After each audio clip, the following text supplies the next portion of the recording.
일곱 나팔을 가진 일곱 천사가 나팔 불기를 준비하더라. 첫째 천사가 나팔을 부니 피 섞인 우박과 불이 나와서 땅에 쏟아지매 땅의 3분의 1이 타버리고 수목의 3분의 1도 타버리고 각종 푸른 풀도 타버렸더라. 둘째 천사가 나팔을 부니 불 붙는 큰 산과 같은 것이 바다에 던져지매 바다의 3분의 1이 피가 되고 바다 가운데 생명 가진 피조물들의 3분의 1이 죽고 배들의 3분의 1이 깨지더라. 셋째 천사가 나팔을 부니 횃불같이 타는 큰 별이 하늘에서 떨어져 강들의 3분의 1과 여러 물샘에 떨어지니 이 별 이름은 쓴쑥이라. 물의 3분의 1이 쓴쑥이 되매 그 물이 쓴물이 되므로 많은 사람이 죽더라. 넷째 천사가 나팔을 부니 해 3분의 1과 달 3분의 1과 별들의 3분의 1이 타격을 받아 그 3분의 1이 어두워지니 낮 3분의 1은 비추음이 없고 밤도 그러하더라. 내가 또 보고 들으니 공중에 날아가는 독수리가 큰 소리로 이르되 땅에 사는 자들에게 화가 있으리니 이는 새 천사들이 불어야 할 나팔 소리가 남아 있음이로다 하더라. 아멘. 이 시간에는 이 시대를 분별하라 라는 제목으로 하나님의 말씀을 전하겠습니다. 성령께서 저를 하나님의 성 안으로 이끌어 들이셔서 그곳을 보게 하셨습니다. 그 성 안에는 부활의 주님이 계셨습니다. 그 주님께서 또다시 저를 하나님의 보좌로 이끌어 올리셨습니다. 하나님께서 보좌에서 말씀하시기를 이 시대에 대한 것을 말하라고 말씀하셨습니다. 그리고 나의 통치를 말하라 하셨습니다. 저는 지난번에 했는데요 하고 대답하였더니 하나님께서 다시 말씀하시기를 내가 비를 내렸다고 또 안 내리겠느냐. 그러면 모든 식물들이 시들고 메말라 죽지 않겠느냐. 그러므로 나는 때를 따라 비를 내려 생명이 풍성하게 하여야 한다 하셨습니다. 모든 생명체들은 때를 따라 먹고 마시지 않으면 생명을 잃고 맙니다. 그러므로 하나님이 주시는 말씀이 곧 생수요 생명의 떡입니다. 예수님도 생명수와 생명의 떡에 대해서 요한복음 4장 6장에서 말씀하셨습니다. 내가 주는 물을 마시는 자는 영원히 목마르지 아니하리니 내가 주는 물은 그 속에서 영생하도록 솟아나는 샘물이 되리라. 요한복음 4장 14절에 말씀하셨습니다. 나는 생명의 떡이니 내게 오는 자는 결코 줄이지 아니할 것이요 나를 믿는 자는 영원히 목마르지 아니하리라. 요한복음 6장 35절에 말씀하셨습니다. 나는 하늘에서 내려온 살아있는 떡이니 사람이 이 떡을 먹으면 영생하리라. 내가 줄 떡은 곧 세상의 생명을 위한 내 살이니라. 요한복음 6장 51절에 말씀하셨습니다. 하나님께서는 또한 요한 사도에게 임하셔서 이 시대에 대하여 정확히 말씀하셨고 그대로 성취되고 있습니다. 이제 성경 본문을 통하여 하나님의 말씀을 듣겠습니다. 계시록 8장 6절을 보면 일곱 나팔을 가진 일곱 천사가 나팔 불기를 준비하더라 라고 말씀합니다. 7절에서 첫째 천사가 나팔을 불자 피 섞인 우박과 불이 나와서 땅에 쏟아졌고 그로 인하여 땅의 3분의 1과 수목의 3분의 1이 타버렸고 각종 푸른 풀도 타버렸다고 말씀합니다. 이 말씀은 욥기 38장 22절 23절과 연관이 있습니다. 내가 눈 곳간에 들어갔었느냐? 우박 창고를 보았느냐? 내가 환난 때와 교전과 전쟁의 날을 위하여 이것을 남겨두었노라. 이는 하나님의 심판의 날에 자연 재해들을 심판의 도구로 사용하시겠다는 말씀입니다. 지금 이 시간에도 지구촌 곳곳에서 초자연적인 불과 우박으로 천재지변이 일어나고 있습니다. 산에 큰 불이 나서 대한민국 땅보다 더 넓은 땅을 다 태워버리고 전쟁의 불로 인하여서 수많은 사람들이 죽어가고 있습니다. 8절과 9절에서는 둘째 천사가 나팔을 불자 불붙는 큰 산과 같은 것이 바다에 던져졌고 바다의 3분의 1이 피가 되었고 바다 가운데 생명 가진 피조물들의 3분의 1이 죽었고 배들의 3분의 1이 깨어졌다고 말씀합니다. 이 예언의 말씀과 같이 지금도 불붙는 큰 산과 같은 위력으로 바다가 흔들려 인도네시아, 일본에 쓰나미가 이미 일어났고 또한 섬나라가 바닷물에 수장되고 있는 일이 지구촌에 일어나고 있습니다. 10절과 11절에서 세 번째 천사가 나팔을 불자 햇불같이 타는 큰 별이 하늘에서 떨어져 강들의 3분의 1과 여러 물샘에 떨어졌다고 말씀합니다.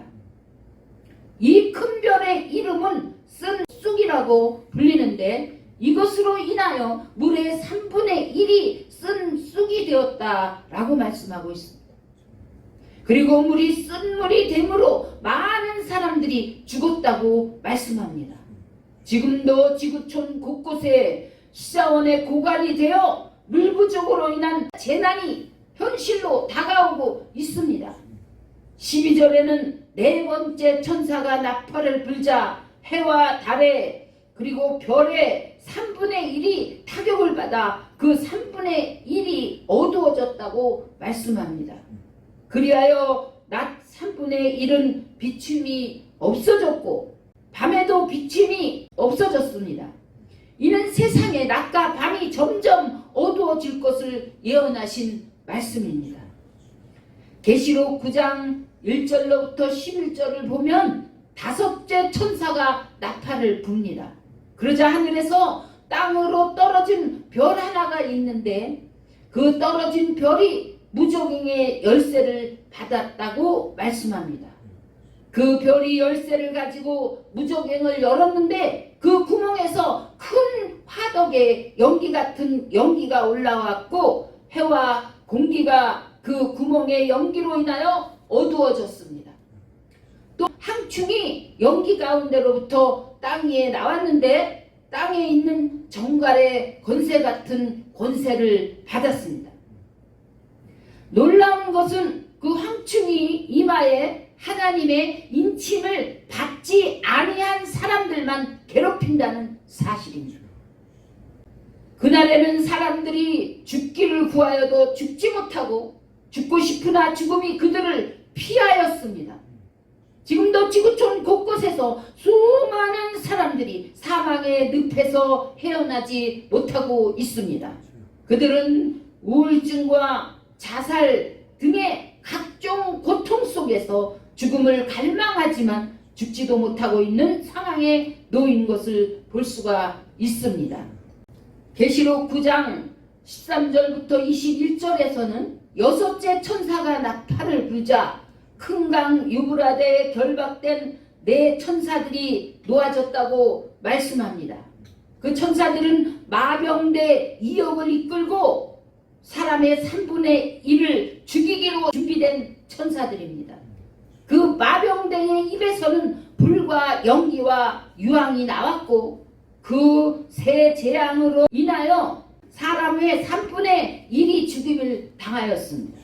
이 재앙에 죽지 않고 남은 사람들은 하나님을 두려워하지 않고 오히려 우상과 귀신에게 절하고 살인과 복술과 음행과 도둑질을 회개하지 않았습니다.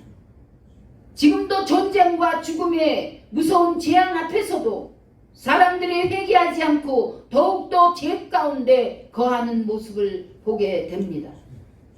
계시록 10장 7절을 보면 7째 천사가 소리 내는 날 그의 나팔을 불려합니다.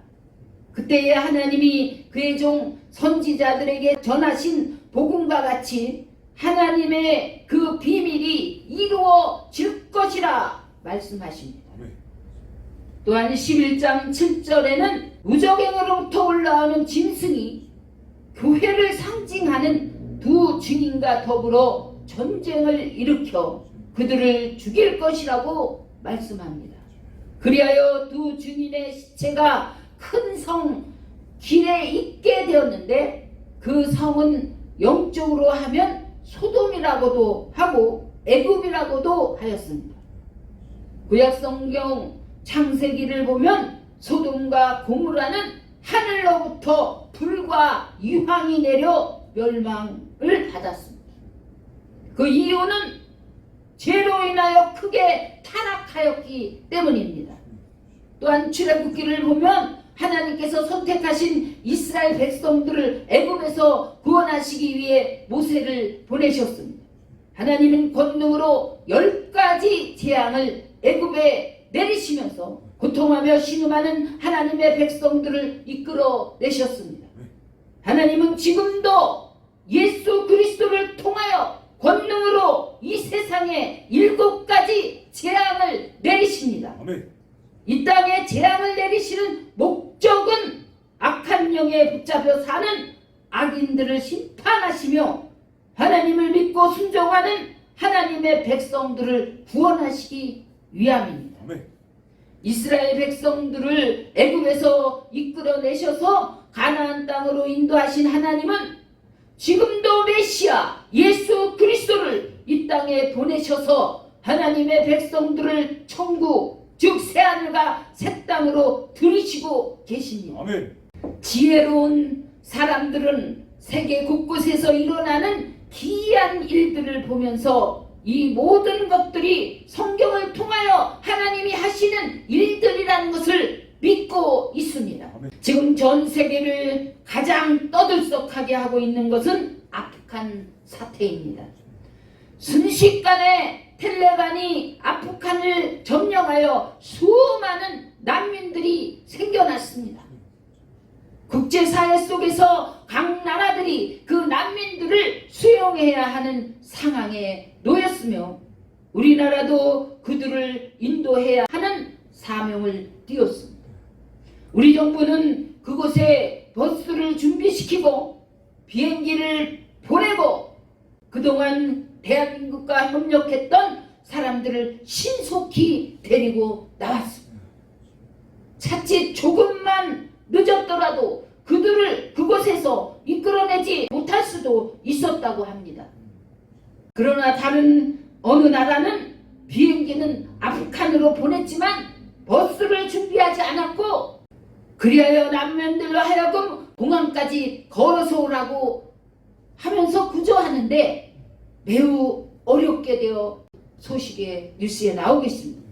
이와 같이 우리 하나님은 예수 그리스도 십자가 앞으로 나오는 사람들을 마치 난민들이 비행기를 타고 빠져나오듯이 이 세상에서 빠져나오게 하며 하나님의 나라로 신속하게 되시는 일을 하시고 계십니다. 아멘. 우리는 모두 다 죄, 원죄 아래 팔려 사탄, 뱀의 유혹에 넘어가 하나님과 그의 나라를 볼 수 없는 눈은 있으나 보지 못하고 귀는 있으나 듣지 못하고 입은 있으나 벙어리가 되었습니다. 그러나 하나님께서는 우리 대신 예수 그리스도를 십자가의 속죄 제물이 되게 하시고 아멘. 모든 인간의 죄를 용서하시는 구원 계획을 세우셨습니다. 아멘. 그리고 우리에게 영원한 생명을 주시고 천국으로 데려가시려 하십니다. 아멘. 그러기에 지금 아프간으로 비행기와 버스를 그리고 구원자들을 신속히 보내어 난민들을 구조하였던 것처럼 지금도 예수 그리스도 하나님 앞으로 속히 나와야 할 때인 줄을 또한 믿는 자들은 깨어 있어야 할 때인 때입니다. 아멘. 성령께서 저에게 수많은 자들이 성전 안에서 잠자고 있는 모습을 보여주시며 말씀하십니다. 일어나 깨어 있어라 아멘. 라고 말씀하십니다. 또 수많은 바리새인들과 같은 유대인들이 있음을 보이시며 말씀하십니다. 그들은 성전 안에 있지만 예수를 영접하지 않아 예수를 만나지 못한 사람들이다. 그들은 자칭 믿는다고 말하지만 거짓말하는 자들이라 하셨습니다. 또한 하나님의 사람들이 변질되어 세상과 타협한 자들, 세상을 하나님보다 더 사랑하는 모습을 성령께서 보이시고 탄식하십니다. 그러나 하나님의 신실한 종들, 하나님의 신실한 사람들이 또 있기에 하나님의 나라는 이루어지고 있다고 말씀하십니다. 아멘. 끝으로 하나님께서는 이 천국 복음을 모든 민족에게 전파하며 하나님을 기쁘시게 하는 나라와 백성들을 지켜주신다고 말씀하십니다. 아멘. 계시록 7장 14절서 17절을 보면 큰 환난에서 나오는 자들이 있는데 그들은 어린 양 피에 그 옷을 씻어 희게 한 자들입니다 라고 말씀하고 있습니다. 그들은 하나님의 보좌 앞에 있고 보좌 가운데서 계신 어린 양께서 그들의 친히 목자가 되어 주셔서 생명수 샘으로 인도하여 주십니다. 그리고 하나님께서 그들의 눈에서 모든 눈물을 씻어 주실 것이라고 말씀하십니다. 이 시대를 살아가고 있는 저와 여러분들이요, 우리 모두 깨어있어 창조주 하나님께서 절대 주권으로 이 세상의 역사를 주관하심을 믿으시길 바랍니다. 아멘. 이 모든 하나님의 역사를 깨달아 순종하여 승리하시는 우리 모두가 되시기를 주 예수 그리스도의 이름으로 축원드립니다. 아멘.